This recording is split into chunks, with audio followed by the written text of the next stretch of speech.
Hello. Yeah. As you can read from the title, you know exactly what I'm going to be speaking about today.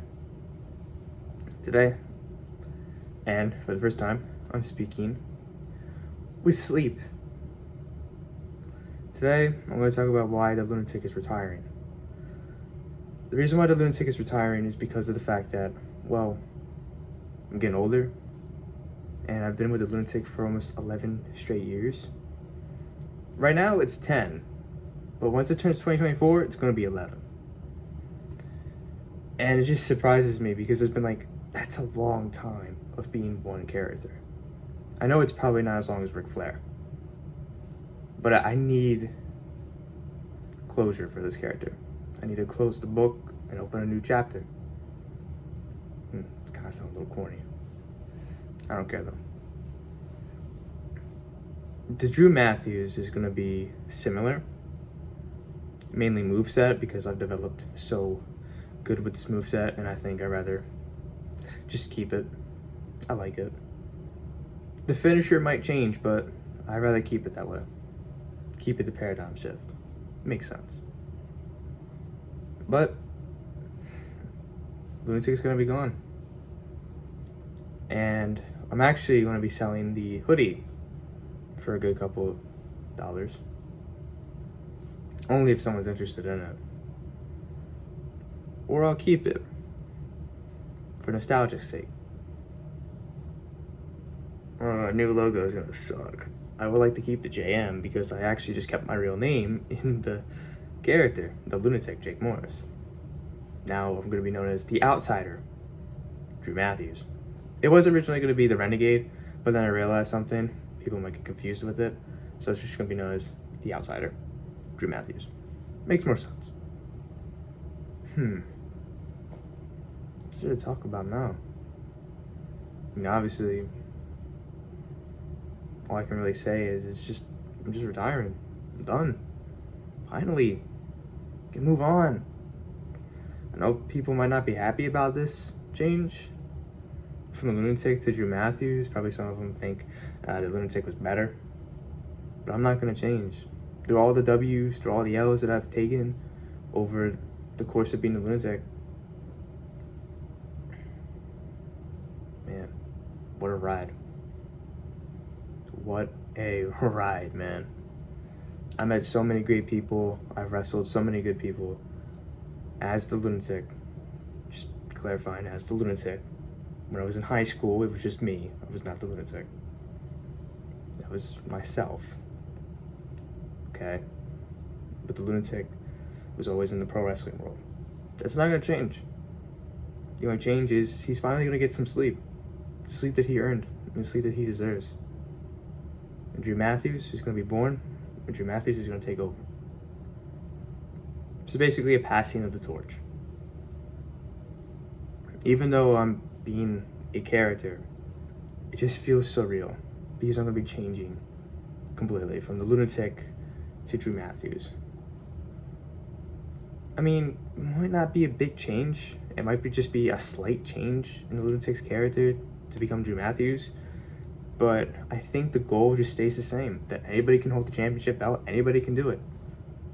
And I plan on doing so, becoming either AEW World Champion or WWE World Champion. If I go to WWE, that is. I gotta think about that. New Japan Pro Wrestling seems interesting. I mean, I could try Japan. However, the training I've heard of is very gruesome. Yeah. I don't think I want to do Japan. It might be worth it in the end. I mean, I get to wrestle Will Ospreay. And a guy I know knows his moveset so well, and I wrestled him, and we competed, and holy shit, we had a hell of a match. 6 stars, man. Like, we got above 5 stars. I think it was either our first or second match against each other. I don't remember. I think it was either the first or second. And it was awesome. Back and forth. It was great. Me and him just clicked together. And ever since the trampoline wrestling thing finished, nothing's really been the same. I mean, granted, it's probably for the best. I'm sorry for pauses. It's just kind of reminiscing of what's happening. reminiscing of what's happening. I mean, it's probably for the best. It just ended recently. We're going now back to the standard way. And I remember this big match I had against the Beast back in January. Oh, that shit was so good. I feel like it was the best match me and him had, even though I came out the loser of our feud. Who would have thought, man? Kind of sucks, but it is what it is. Can't win all of them. So during this time, yeah, Lunatic's gone, man. If you remind me of the Lunatic, I'll smile, because I'll remember him, because he's my favorite, man. Like, that was my first character I ever created, the character that I love the most. Most of the stuff that I'm explaining right now will be explained in the documentary coming out next year in May. I'm not trying to spoil anything right here, right now. I'm not trying to spoil it. I'm not trying to give sneak peeks. I might have previews here and there, maybe some edits or some shit, but I'm not going to spoil anything in this video because I want to keep all of it a secret. Videos of all my matches, yes, they were recorded, each and every one of them. Why I didn't show anybody? Here's my reason. Storage. The storage on my phone cannot compete with a regular video camera. The video camera was able to hold a good amount of my matches. My phone could probably only hold one, but I need apps and stuff, so I can't really, hold on to it. If you know of the Why Is It So Dark documentary, that was filmed in 2 videos. I don't know if I made it obvious, maybe it was secret. I don't know. I may have actually edited a part of it so they all fluently went together. And that was filmed in 2 videos. That's why I can't really, have the matches on my phone. Most of my matches are at least 35 to 45 minutes long. That's why, because I know a lot of people don't want to sit for 45 minutes watching a match, or 35 minutes watching a match, and even an hour. I've had a few hour matches. I think I went against Hangman, HBK, and the Viper. I've had like 3 Iron Man matches. They're called Iron Man, 60-minute time limit. Most pinfalls wins. Pinfall or submissions. Simple as that. Oh, man, I miss being a Lunatic. Man. But you know what? I'm accepting it. I accept it. I accept I'm moving on to Drew Matthews. I really do. The reason for that is because you just need to have to accept the fact that something's going away. A lot of people kind of like struggle with that, with acceptance of either loss or acceptance to moving on. Right now I'm accepting that the Lunatic is done. It's time for the Lunatic to take a rest. It's time for Drew Matthews to arrive. I'm happy that I'm moving on. I'm going to be going to the Monster Factory very soon. I could attend right now if I wanted to. I could easily drop mainland and just go right to, right to school. But I'm not going to do that. I know a good amount of people in mainland. And even if we're not all super tight, even if we're not close, I still consider them friends. And I'd rather be there than somewhere new,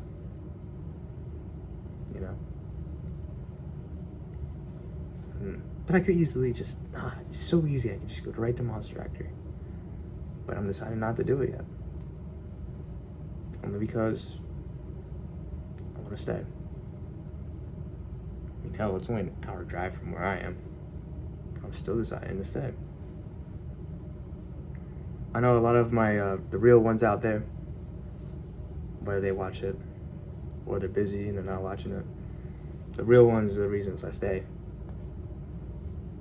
Pretty much. The real ones is the reason why I stay. The real ones. And someone talked me out of it. So, yeah. Also, my mom probably would not let me go.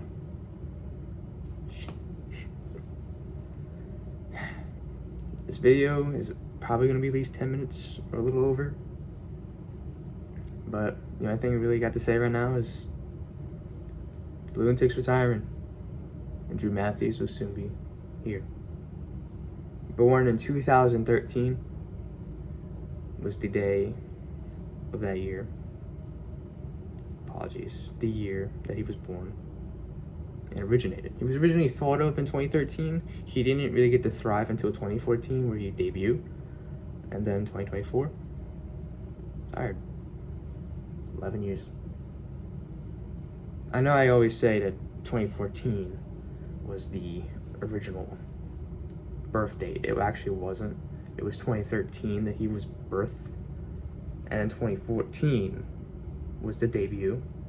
I consider the debut the technical beginning, because I think it's your first time wrestling. So, yeah. And if I can remember correctly, I remember when I first stepped into folk style wrestling. It was fun.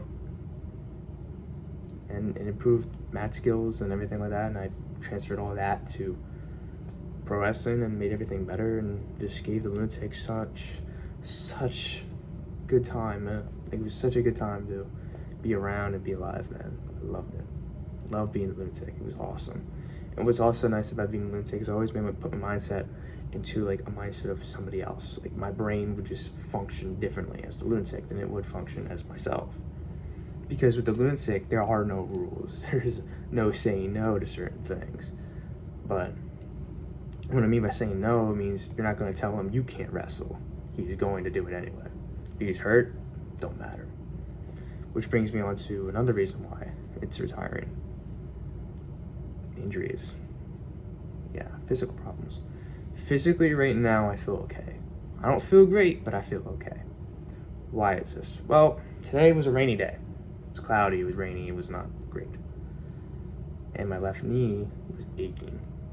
What's wrong with the left knee? Well, behind your knee, like the behind of your knee, like basically where the joint is, basically, it would get attacked a lot there. You see people would put like a trap hold or something like that, and it would have my knee hit the mat, and then it would collide with whatever's in the middle, and it would just like extend or hurt my knee. And it would suck, and it would always be attacked. And there was a few times where I had a chair trapped in my fucking knee and stomped on it. I was like, damn, ow. And my right one's back to normal. I was in a knee brace for it because I fucking did a move I've done hundreds of times. I land on it wrong and fucking had to get a knee brace. I was like, so mad. I just did it a whole bunch of times, man. Still mad about that. But one of the major reasons, besides my knee, my left shoulder. What's wrong with it? Well, let me tell you. Right here. Where is it? I have to find it. I think right here, right about here, my knee actually collided in between here and in between the mat. And I think this was during a trampoline match. I don't remember. Yeah, it was. It was a triple threat match, and it was a trampoline match. And I remember my knee collided right here. The story will be more explained later, but right after that day, it's never been the same. And I remember going to folk style wrestling, and it would always bother me. It always would be. Always. I remember one time accidentally, during folk style wrestling, I was doing like an exercise. I was putting like hundreds of weights on this cart, and you would push and pull the cart. And I would put like over 500 pounds on it, and I would start pulling it and pushing it. I would just keep stacking and stacking these weights on top of it, making it bigger and heavier, because I wanted more weight. It just felt too light at the time, so I just had to keep pushing and pulling, pushing and pulling. I wanted more and more weight, and it just felt great to keep putting more and more, you know. If I had a rope and started pulling it, oh man, I wish they had a rope for that. I'd be doing that all day. That's like one of my favorite exercises to do, because if you can push and pull, take the weight, yeah, you got it. I probably should have touched that now. And also, another thing about the left thing, if I go like this, it'll pop. I would hear like a miniature like popping sound, but after giving it a break a while, it doesn't do it as often as it used to, but it still does it. However, it gets really tired pretty easily. Not as easy as you think. Only if it does this. If I'm going like this shit, or like wrestling, it's fine, because my arm's not like this 24/7. That does not give anybody ideas to put me in a fucking full Nelson. That does not, no. I've been put in a full Nelson. I've been thrown on my back, but yeah. Injuries with left shoulder, left knee. They're not my weaknesses, ironically. You attack them, I'm still going to come back. Doesn't matter. I literally consider myself the Iron Man because no matter how many times I get hurt, I'm always going to be standing up. I know during folk style wrestling, I kind of like laid low. The only reason why I kind of like, if I got hurt or whatever, or had injuries or had problems, I would stay out. The only reason why I'd stayed out at the time is because I knew, like, okay, well, if I have the opportunity to rest, I'll be fine. So when I go to pro wrestle, I'll be fine. You know, like, I don't want to increase my injury rate on that folk style, transferring to pro, and then I start taking fucking tons of L's because my ass is not healing myself. So I decided to do some self-care. There's a few times where some people would be like, if it hurts, stop and take a break. I don't like hearing that. When you say that, I know someone who told me this like 3-4 times the whole time when I first met him. I'm not gonna call his name out. But when he kept doing that, it always made me mad. Like, no. I don't care. I'm gonna continue. And I know, there was another person who did that. I had like this extent. I accidentally fucked up my left elbow when I was doing that. What I mentioned earlier about the cart, I fucked it up. And I still wrestled a folk style. I just got it taped up and I still continued. However, every time I would grapple, he would always grab here. So every time it was grabbed or hit, it would always hurt. And I was like, it hurts so bad. And the guy was like, why don't you take a break? I said, it's not. He said, it's not worth it. I said, yes, it is. Yes, it is. Now, that's not referring to folk style wrestling getting better. That's referring to, yes, it is worth it because then I'm going to get tougher. And the more I take the hit and you keep going, it means I can still fight through it. As long as I can fight through it, I can continue and do whatever I love. You know, like I love pro wrestling to death. Like a lot of people know that I'm obsessed with it. I love it. I watch it a lot. Like that's how much I love pro wrestling. It's because like it's just in my blood. It's in my veins. I can name, oh man, you ask me questions about wrestlers, I could probably answer a lot of them. You ask questions about myself, about the Lunatic, you're gonna find out in the documentary. I'm not gonna tell you anything. You gotta wait till the documentary comes out before you can find out what the Lunatic is, how he was created, why he was thought of, what happened. You know, that's when it'll be explained. Obviously, the Lunatic was not explained in Why Is It So Dark? He made some cameos, but he was not mentioned throughout the video in the early days. Reason why is because obviously the documentary's coming out. Why spoil it and why is it so dark? Yeah. The Dark Childhood is supposed to be coming out later this month. If it doesn't, it'll come out in October. The reason why is because I'm trying to figure out what time and when I want to film it. Because I'm doing like a whole bunch of scheduling stuff, you know. A lot of scheduling. So I just got fitted in there. I'm gonna also make an exclusive. Now, I'm gonna do some interviews. Like if anybody I know wants to be part of Why Is It So Dark exclusive, it's just basically interviews and stuff like that. It's gonna be like little interviews of like me asking you questions, and then you're gonna you're gonna answer the questions that I ask you. And what you do is that I'm also gonna probably ask some other questions that are probably either like funny questions or just something stupid. Yeah. It's not always gonna be like, I'm not gonna be selfish. I'm not always gonna make it about me. So with the Why Is It So Dark exclusive, it's also going to have a cameo for the Lunatic exclusive. The people who know the Lunatic will be asked questions there too. So when I start asking the Why Is It So Dark questions, I'm gonna ask the Lunatic questions. What do you know about the Lunatic? I'm just gonna ask you about that. It's gonna happen before the documentary comes out because it'll be funny. It's gonna be cool. It's gonna be like, here's all what the people see of him, and here's how it really is. It's gonna be really cool. So, yeah. Well, I'm gonna end this video right here. The only reason why is because I don't feel like having a 30-minute long chat. And second, don't want to be this too long. Actually, you know what? That's the main reason I don't want it to be too long. So, to whoever watching this, thank you for listening. I hope you understand why the Lunatic's retiring, and I hope you look forward to seeing Drew Matthews in the future. If you're, a fan of me or you're friends with me, thank you for taking the time to watch this. Do the whole thing. And I'll just see you in school if I know you. And if not, Thanks for watching.